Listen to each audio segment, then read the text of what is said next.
How about that? I see you. That's fantastic. Oh, technology, isn't it great? It's good to see you. Yeah, good to see you too. How's married life treating you? Great. It'll be 2 years in August, and we just finished building a house. We're moving in now, so we should be out of our condo probably in the next week and a half or so, which is very bittersweet. We love living downtown, and we're gonna miss it, but the house is a golf simulator and a lot of closets, so. Yeah, I imagine. Very small, but it's a new place. You designed it too. It looks beautiful. Yeah, thank you. It was a lot of fun. I was a little scared of building a house, but I wanted to, and we had a great builder who came up with an amazing floor plan, and then actually I really liked picking out everything, and seeing it all come together was really cool. So yeah. How are things at WANE? Definitely feels different around the building when you have the sales offices are empty and that whole hallway is quiet and half the newsroom is not there. The morning meeting, all the reporters are on the Zoom meetings and the producers are there, but we're all spread out across the whole newsroom. So, the 6 people who are there are filling the giant room, which is normally full of twice, 3 times that many people. But at the same time, there is still a lot that feels very similar, and it is still the day-to-day of what's the story we have to tell today and how do we best tell that story. And so we're still doing that same job every single day. How we do it looks a little bit different, and where the reporters are a little bit different. And the photographers might shoot some video and send it to the reporter who's at home, and the photographer's not coming into the building except to maybe ingest it really quickly and then leave. So the workflow has for sure changed, but we're still telling the stories of our viewers, and we're still giving them the information that they need to know to make informed decisions, to be as safe as possible. And a lot of times we're learning this information at the same time as the viewers are. We're watching the press conferences with the governor and coming out of it and recapping it, but we don't know all the answers yet because we literally just also learned the information. So I think sometimes viewers expect us to know more than it's even possible for us to know yet, because we're still working and it's evolving and it's constantly changing. That doesn't mean that we won't find out or that nobody knows, but we have to constantly be figuring out new and zigs and zags, because that's what the officials are doing, is they're zigging and zagging. Well, that's the difference between news of yesteryear and news now, where it's just being reported kind of as it comes in, rather than having the whole day to think about it and vet it and discuss it and figure out how you're going to present it, and then go on at 5 or 6. Now it's just at any moment it's changing. Right.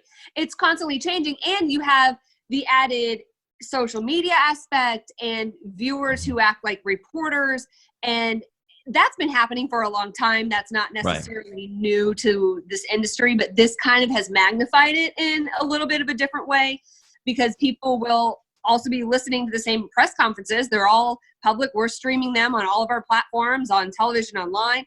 And so we're all listening together, but then they'll take one nugget, report just that, which sounds like it's different from what we're saying. And then people accuse us of making things up. And so I feel like the polarizing nature of where we are in society right now is just magnified in this. Yeah. Has that made it a lot tougher because you're being accused of being fake news or of exacerbating the situation when all you're doing is just presenting information? Yes. I put a very lengthy Facebook post out right as all of this was starting, and a lot of people kept accusing us of overhyping it because it's just the flu, and that's what the storyline of a lot of people were saying, and that, well, you never report on the flu. And so I outlined the dozens and dozens of stories I've done on the flu in the last 14 years. I can't even count how many I've done. And that we report that when health officials tell us the flu is doing this, we report that. When health officials are telling us coronavirus and COVID-19 is doing this, viewers need to do this, we report that. So I feel like people think that we just say what we want or we just make up information, but we are telling you what we are told. We're the messengers here. And I think that sometimes that gets lost. And so when health officials talk about the flu, we do talk about the flu. When health officials talk about a global pandemic, that's what we're talking about. That has died down some now. I think that was a little bit more of just the initial reporting because it was dominating the news cycle, and I can understand people were probably tired of hearing about it. But again, it was so evolving and kept escalating. And as you see reports from around the world coming in and then throughout the United States and then in our own communities, you can't ignore what likely is the largest story of my generation, my career, for sure. I've never had anything to compare to this. And it really doesn't compare to other natural disasters either, because you have Katrina, you have, the floods in wherever, but it's localized in that community. So for that community, it is a huge story and they're highly impacted. And we all report about it and hear about it, but we're not affected by it really. Right. But this is one time where everyone in the entire country is affected at essentially the same time in essentially the same way. And that is what makes this feel so much different. This is something where somebody feels it, like you said, everywhere. Whether you're in a small town or a large town, if you're in a large state or a small state, you're all feeling it in some way or another. And everybody's been affected because somebody who's been laid off or somebody who's been sick or somebody who thought they were sick, somebody who couldn't get into the hospital for an elective surgery. I mean, so many ways our lives have been changed just because of this. Yeah, you're right. Yeah, my daughter is 13 right now, my oldest daughter, and she'll remember it, no doubt about it. It's the long summer. Summer's never ended for her. So, it's the learning on an iPad. Exactly. It's a tough environment for kids. Yeah. It is. To have everything turned upside down and to not have all that social outlet, I think is harder on kids than it is on adults. But we're not talking about that really. We aren't. No, seriously, there's a lot of mental health awareness happening right now, but it's talking about the isolation of adults. But I think it's just as hard, if not harder, for kids who are so used to and need that socialization as they're developing.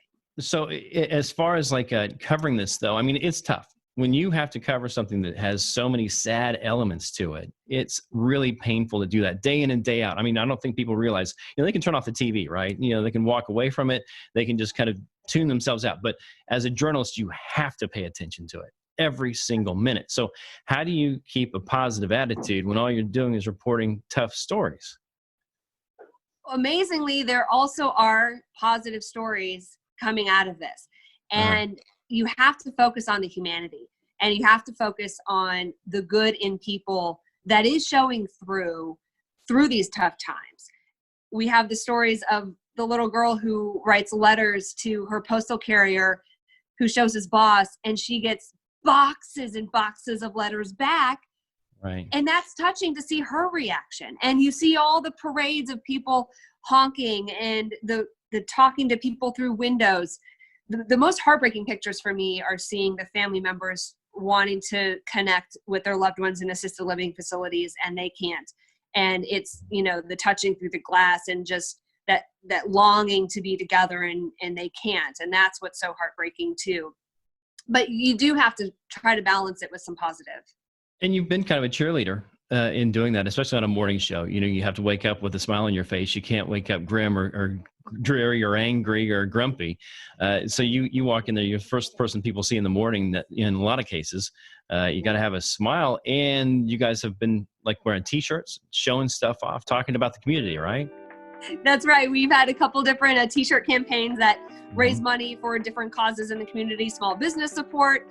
And so we would get to wear those shirts kind of at the end of the show and promote those causes. But the community really does pull together when there are times of need like this. And it is neat to see everybody say, okay, what can I do? How can I do it? When can I do it? Let's go do it. And even those who are out of work, you'll see them first in line to volunteer. And so when times get tough, really people support each other. And so that has really been heartwarming too. But I had a viewer tell me, this was several weeks ago now, kind of early on in all of this, and she thanked me for just smiling and saying, Happy Wednesday. I start the show a lot. Instead of good morning, I'll say good morning, happy Tuesday, or welcome to Tuesday, something along those lines. Yeah. And it's just what I do, but she needed that day. And it meant so much to me that something so little that I did was able to help her have a smile that day. And she, in her words, get out of bed and say, okay, we can do this. And that's really humbling to have that response. And so that was very sweet of her to send me that message. But we do have an important role, I think, to have that encouragement and the seriousness when it is needed, to have people listen and heed the warnings when that is needed, but then to also be a little bit of hope and encouragement too. Yeah, absolutely. And that's one of those things that I think people are really hanging on what the local news is doing these days. They say viewership is up 37%. In some cases, more so. I imagine in Fort Wayne, even more than that, given the fact that this is such a heavily news viewing audience out there. Yeah. So there are a lot of people who are depending on your mood, and you can kind of set the tone of the day for them. Yeah. Well, we hope that that's with a smile and a laugh. Yeah. Well, good luck. Thanks. Good luck. By the way, what camera are you using there? Looks great. Oh, good. My iPhone 8 Plus. Look at that. How about that? That's amazing. Yeah. I know. I don't even want to upgrade it to whatever iPhone X0 double whatever it is now, because I'm like, this is good enough. Why would I pay another $1,000? You're right. All right. We'll see you later. Thank you. All right. See you, Brett. Bye.